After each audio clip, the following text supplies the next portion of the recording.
Hi everyone, my name is Evangeline and I'm 62 years old. I know what you're thinking, another story about family drama, right? Well, buckle up, because this one's going to blow your mind. It's about how my own daughter thought I was too old and stupid to handle modern parenting, but ended up learning the hard way that you should never underestimate your elders. Let me paint you a picture of my life. I raised 4 kids back in the day when we didn't have fancy gadgets or helicopter parenting. We used common sense, love, and discipline. My kids turned out just fine. Well, most of them did. My youngest daughter, Serafina, she's 34 now, married to a good man named Evander, and they have 2 beautiful children, Aurelia, who's 8, and little Lysander, who's 5. But here's the thing that's been driving me crazy for years. Every single time Serafina needs me to watch the kids, she treats me like I'm some ancient relic who doesn't know anything about children. Mom, you can't let them watch TV for more than an hour. Mom, Lysander needs exactly 4 ounces of organic almond milk, not regular milk. Mom, please don't tell them stories about when you were young. It confuses them about modern times. I swear, the way she talks to me, you'd think I raised my kids in the Stone Age. Never mind that I successfully raised 4 children who all became decent adults. Never mind that I've been babysitting these grandkids since they were babies. According to Serafina, I'm just too old-fashioned to understand modern parenting. The worst part? She only calls me when she's desperate. Her fancy daycare is closed, her husband Evander is traveling for work, and her usual babysitter is sick. That's when suddenly old-fashioned Grandma Evangeline becomes useful again. But even then, she acts like she's doing me a favor by letting me spend time with my own grandchildren. Last month was particularly bad. Serafina had some kind of work emergency. She's a marketing manager at some tech company and needed me to watch Aurelia and Lysander for the whole weekend. The entire time she was dropping them off, she kept giving me instructions like I was a teenager babysitting for the first time. Mom, I've written down their schedule minute by minute. Lysander naps at exactly 1 p.m., not 12:30, not 1:15. Aurelia can have screen time, but only educational programs, and you need to watch it with her to make sure it's appropriate. Their dinner is pre-made in the fridge with heating instructions. Please don't try to cook for them. I stood there, nodding and smiling, while inside I was thinking, Serafina, honey, I kept you alive for 18 years. I think I can handle 2 kids for a weekend. But the final straw came 3 weeks ago. Serafina called me in a panic because Lysander was sick and couldn't go to daycare, but she had an important presentation at work. When I arrived at her house, she handed me a typed list of instructions that was 3 pages long. 3 pages. For watching one sick 5-year-old. As she was rushing out the door, she turned back and said, Mom, I know you mean well, but please just follow the list exactly. Your old-fashioned ways might work for your generation, but kids today need structure and modern approaches. I can't afford for you to mess this up. That's when something inside me snapped. Not visibly, I'm too well-raised for that.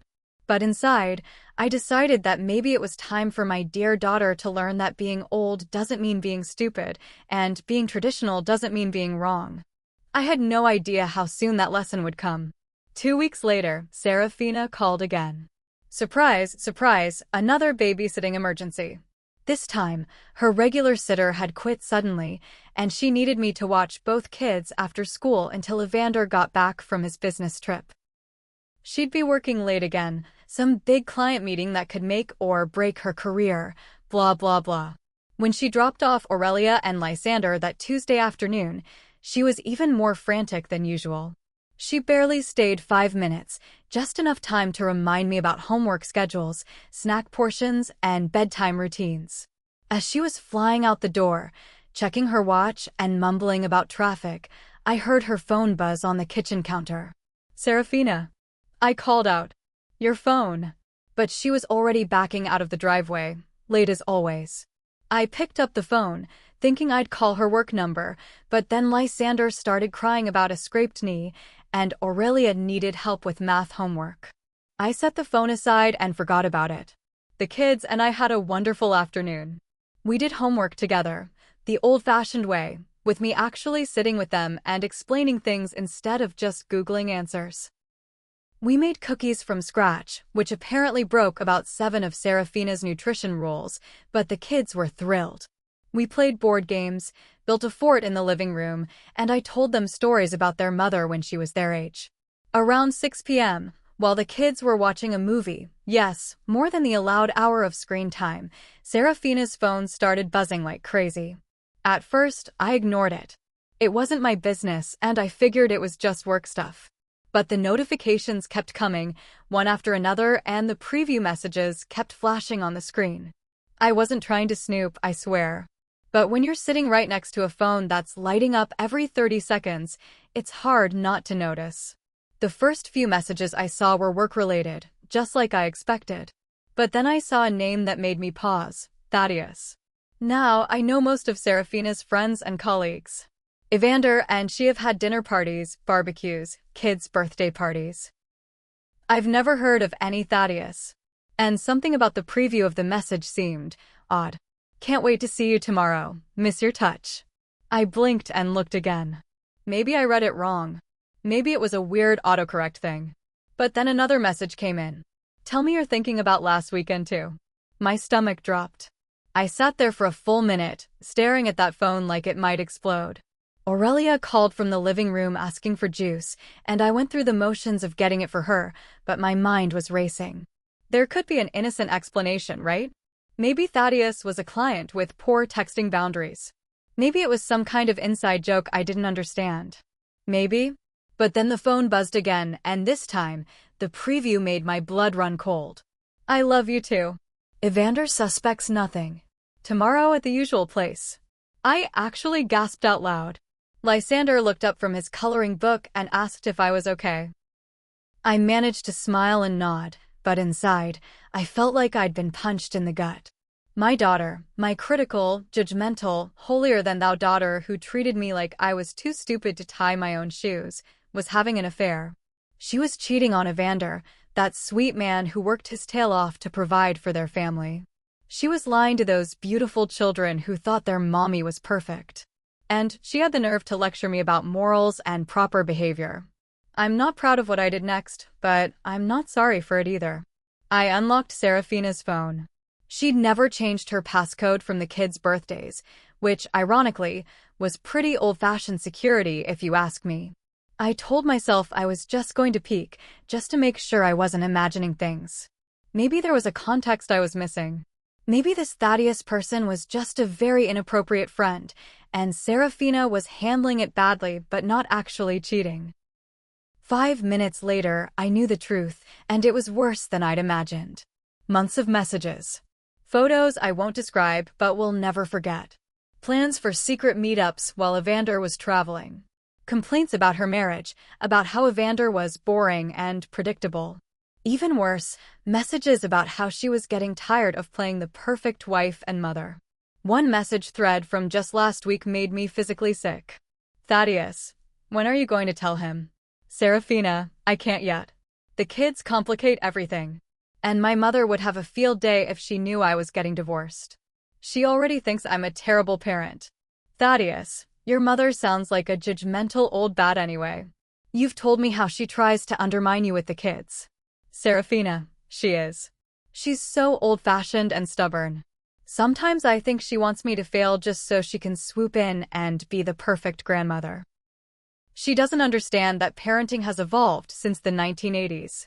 I sat there reading my own daughter trash-talk me to her affair partner, and something inside me went ice-cold. Not only was she betraying her husband and children, but she was using me as some kind of villain in her twisted narrative. According to her, I was the problem in their family. Me, the woman who dropped everything every time she needed help. Me, the grandmother who loved those children unconditionally. That's when I made my decision. I wasn't going to keep this secret. I wasn't going to protect someone who clearly had no respect for me, her husband, or her children. But I also wasn't going to handle this the way she'd expect, old-fashioned, me to handle it. I was going to be smart about it. I spent the next hour carefully taking screenshots of the most damning conversations. I forwarded them to my own email address and deleted the sent messages from her phone so she wouldn't know. I made sure to get everything: the romantic messages, the meeting plans, the complaints about Evander, and especially those lovely comments about what a terrible mother and grandmother I apparently was. By the time Serafina came home around 9 p.m., I was calmly knitting on the couch while the kids slept upstairs. She looked exhausted and stressed, which I now knew had nothing to do with work. "How did everything go, Mom?" she asked, barely looking at me as she gathered her things. "Oh, just fine, dear," I said sweetly. The children were perfect angels. They always are when they're with their old-fashioned grandmother. She finally looked at me then, probably wondering why I sounded so cheerful. "Great. Thanks for watching them. I know my roles can seem excessive sometimes." "Not at all," I replied, handing her the phone. "You forgot this, by the way." It was buzzing quite a bit. "Important work calls, I'm sure." She grabbed the phone quickly, already checking her messages. I watched her face change as she saw the notifications from Thaddeus. She glanced at me nervously, but I just smiled and continued knitting. "Well, I should get home," I said, packing up my things. "Oh, and Serafina? You might want to be more careful about where you leave your phone. You never know who might see something they shouldn't." I left her standing there, looking confused and worried, probably wondering if I'd seen anything or if I was just making conversation. Let her wonder. Let her sweat. Because phase 1 of my plan was complete. Phase 2 would come when she least expected it. I didn't have to wait long for the perfect opportunity. 3 days later, Serafina called me in tears. Apparently, little Aurelia had come down with the flu, and Serafina's backup babysitter couldn't help because she was afraid of getting sick. Evander was still traveling, convenient for affair planning, I thought bitterly, and Serafina had another crucial work meeting. "Mom, I hate to ask again so soon, but could you possibly watch Aurelia? I know she's sick, and I know you think I'm overprotective, but she really needs someone who can follow her medicine schedule exactly." "Of course, sweetheart," I said warmly. "I'll be right over. Don't worry about a thing." When I arrived, Serafina was in full panic mode. She'd written out another detailed instruction list, this time including medicine dosages, temperature-taking schedules, and emergency contact information. "Mom, I can't stress this enough. Aurelia needs her medicine every 4 hours, not 3, not 5. Her fever reducer is in the kitchen cabinet, but only give it to her if her temperature goes above 100.5 degrees. And please, please don't try any of your old home remedies. Kids today need modern medicine." I nodded patiently, biting my tongue. "I understand, dear. I've only dealt with sick children for about 40 years, but I'm sure I can follow your instructions." She missed the sarcasm completely, too stressed to notice. "And if her fever gets too high, or if she seems worse, call me immediately. I'll leave my meeting if I have to." "Will you?" I asked innocently. "Even if it's that important client meeting you've been talking about?" "Of course. Aurelia comes first, always. Being a mother means making sacrifices for your children." The hypocrisy was so thick I could have cut it with a knife. Here she was, talking about putting children first and making sacrifices, while planning affair meetups behind her husband's back. After she left, I took care of Aurelia just like any grandmother would. I made her soup, gave her medicine on schedule, read her stories, and made sure she was comfortable. The child was actually feeling much better by afternoon, but I kept that to myself. Around 3 p.m., while Aurelia was napping, Serafina called to check in. "How is she, Mom? Has her fever gone down? Did she eat anything?" "She's doing much better," I said. "Fever's down to 99, and she ate some soup. She's sleeping peacefully now." "Oh, thank goodness." I was so worried. This meeting is taking forever, and I kept thinking about her. "And I said, important client meeting, right? The one that could make or break your career." "Yes, exactly. It's been incredibly stressful, but I think it's going well. I should be home by 6 p.m. at the latest. Take your time, dear. Aurelia and I are just fine. We're watching some old-fashioned cartoons together." After I hung up, I couldn't help but smile. Because you see, I'd done a little research over the past few days. I'd looked up Serafina's company directory, checked their social media, even called her office. Guess what? There was no big client meeting today. According to her assistant, Serafina had taken the afternoon off for personal time. I had a pretty good idea what kind of personal time she was having and with whom. That evening, when Serafina came home looking suspiciously relaxed for someone who'd supposedly been in stressful meetings all day, I was ready for her. "How did the meeting go, sweetheart?" I asked as she checked on Aurelia. "Oh, long and complicated. But I think we made good progress." "That's wonderful. You look much less stressed than when you left this morning." She gave me a sharp look. "Well, I'm relieved that Aurelia is feeling better. That takes a lot of pressure off." "I'm sure it does," I agreed. It's funny how much better we feel when we don't have to worry about being caught in lies." "What do you mean?" I smiled sweetly. "Oh, nothing specific. Just general wisdom from your old-fashioned mother." Speaking of which, I've been thinking about our conversation the other day. About how I'm too old-fashioned to understand modern parenting and marriage. Serafina shifted uncomfortably. "Mom, I didn't mean to hurt your feelings." "Oh, you didn't hurt my feelings, dear. You opened my eyes. You see, I realized that maybe it's time for this old-fashioned woman to start adapting to modern times. Learning new ways of handling problems. That's good, I guess." "For instance," I continued, pulling out my phone, "I've been learning about modern communication. Social media, text messaging, photo sharing. It's amazing what people share these days, isn't it?" The color drained from her face. "Mom, what are you talking about?" "Well, for example, I've learned that when someone leaves their phone behind, it's very easy for old-fashioned people like me to accidentally see things we shouldn't. Modern phones are so efficient, they show previews of messages right on the screen." She was staring at me now, her mouth slightly open. You looked at my phone? Look at it? Honey, I practically got a full education in modern relationships.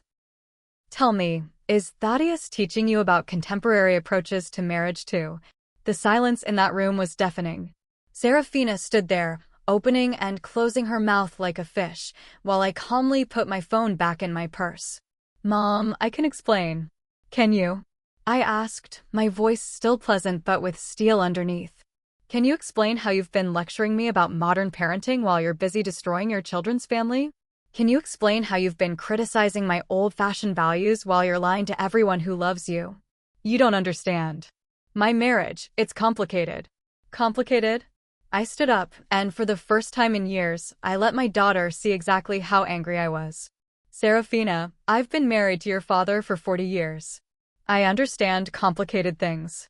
What I don't understand is how the daughter I raised could be so selfish and cruel." "You're overreacting." "Am I?"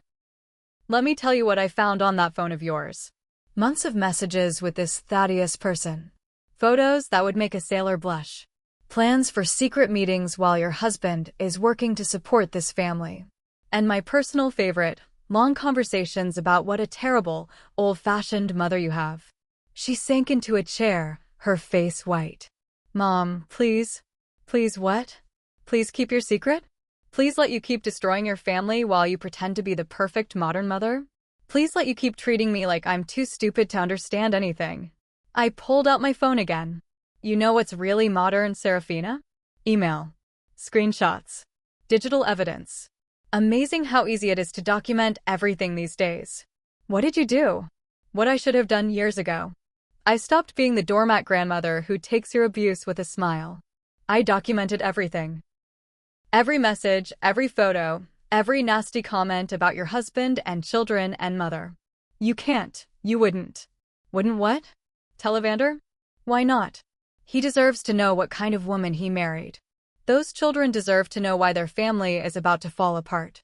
And frankly, after listening to you trash talk me to your boyfriend, I think everyone deserves to know who you really are.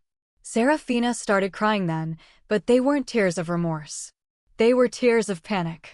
Mom, if you tell Evander, he'll take the kids. I'll lose everything. You should have thought about that before you decided to cheat on him.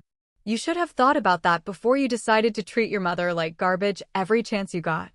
I never meant. Yes, you did. You meant every word. You think I'm old and stupid and old-fashioned. You think my values are outdated and my advice is worthless. Well, let me give you some old-fashioned wisdom, dear daughter. Actions have consequences. I walked to the door, then turned back. You have 24 hours to tell Evander yourself. If you don't, I will. And Serafina? The next time you need a babysitter, call Thaddeus. See how good he is with sick children and homework and bedtime stories. Mom, wait. We can work this out. I'll end it with Thaddeus. I'll go to counseling. I'll do whatever you want. What? Like an adult instead of a spoiled child. I left her there, crying in her kitchen, and drove home feeling something I hadn't felt in years. Powerful. Serafina didn't tell Evander. Of course she didn't. She probably spent those 24 hours trying to figure out how to make me the villain in this story, or how to convince me to keep quiet. So I did exactly what I said I would do. I called Evander, asked him to meet me for coffee, and showed him everything. Every message, every photo, every cruel comment about him being boring and predictable. He didn't cry. He didn't yell. He just sat there, looking at the evidence, and said, "How long have you known?" 3 days, I told him. I wanted to give her a chance to do the right thing. And she didn't. No, she didn't. The divorce proceedings started 2 weeks later. Evander filed for full custody, citing adultery and emotional abandonment. Serafina tried to fight it, of course. She hired an expensive lawyer and tried to paint herself as the victim of a controlling husband and an interfering mother-in-law. But it's hard to argue with screenshots of your own words. The custody hearing was brutal. Evander's lawyer presented months of evidence showing Serafina's affair, her lies, and her obvious disregard for her family's well-being. When they read some of her messages out loud in court, including the ones where she complained about being tired of playing the perfect mother, even her own lawyer looked embarrassed.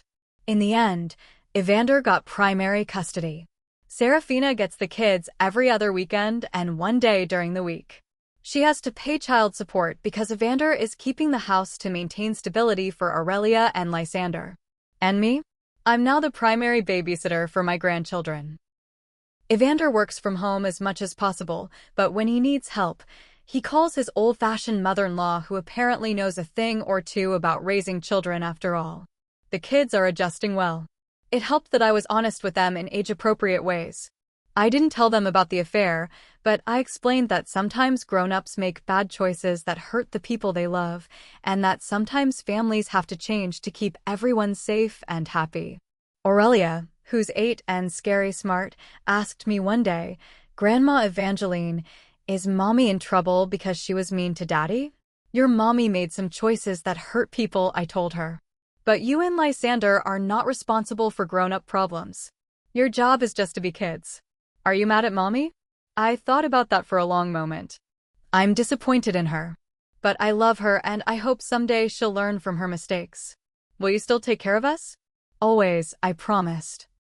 That's what grandmothers do. As for Serafina, she moved into a small apartment across town. She started therapy, apparently, though I don't know if it's helping. She still sends me angry texts sometimes, blaming me for destroying her life. I don't respond to those anymore. But last week, she sent a different kind of message. "Mom, I know you hate me now, but I need you to know that Aurelia has been asking for you constantly. She wants her grandmother to come to her school play next Friday. I know I don't deserve to ask, but would you go?"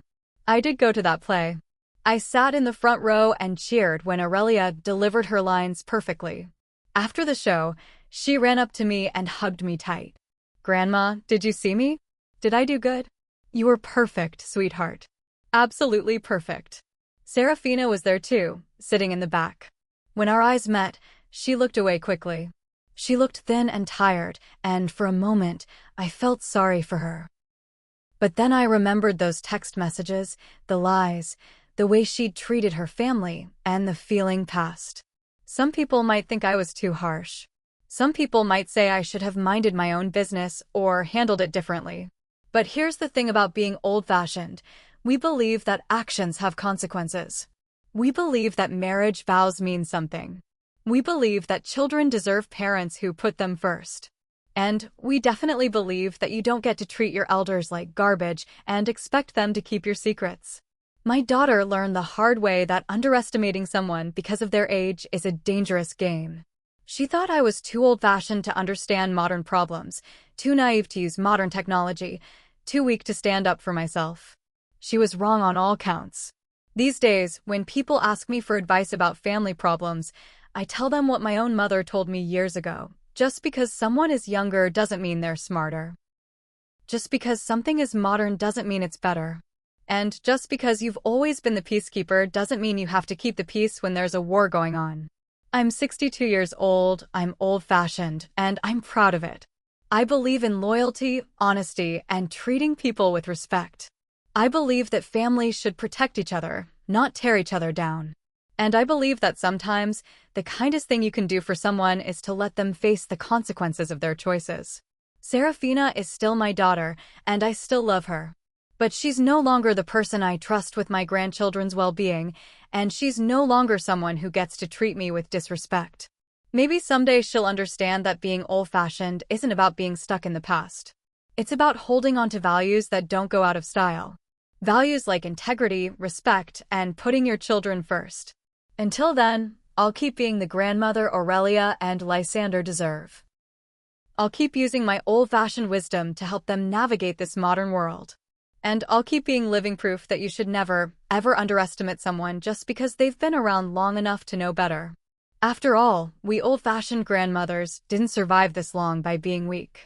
We survived by being strong, smart, and absolutely done with other people's nonsense. And that, my friends, is a lesson that never goes out of style.